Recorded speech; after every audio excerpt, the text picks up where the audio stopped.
আল্লাহ বলবে এই নাফরমানদের জন্য জাহান্নামের নিচ থেকে পুষ তুইলা দে পানি পান করার জন্য। জাহান্নামের নিচ থেকে পুষ তুলে দেওয়া হবে। ওই পুষগুলো তারা খাইতে থাকবে, সাথে সাথে জিহ্বাটা গলে পড়ে যাবে। আবার খাবার চাইবে, জাক্কুম নামক ফল দেওয়া হবে, গলার মধ্যে যাইয়া আগুনের কুণ্ডলিপি হয়ে যাবে। আল্লাহরে ডাক দিয়া বলবো, আল্লাহ তোমারে কইছি একটু পানি দাও, এমন পানি দিলা।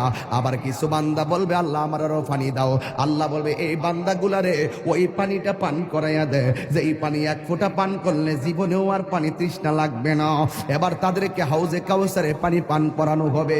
ওই বান্দারা বলবে, আল্লাহ আমরা তোমার বান্দা, তারাও তোমার বান্দা, তারাও আমরা তোমার রব জানি, তারাও তোমার রব জানছে।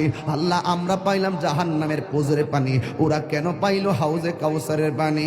আল্লাহ বলবে, ওরা কারা জানোস নি? এরা হইল আমার ওই সমস্ত বান্দা যারা দুনিয়ায় সেহরির টাইমে সেহরি খাইছে, সারাটা দিন গলাটা শুকাইয়া গেছে, এরপরও পানি পান করে নাই।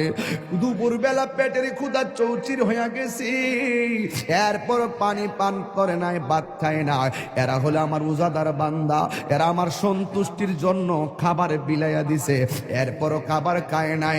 এদেরকে আমি আল্লাহ হাউজে কাউসারে পানি পান করাইতেছি।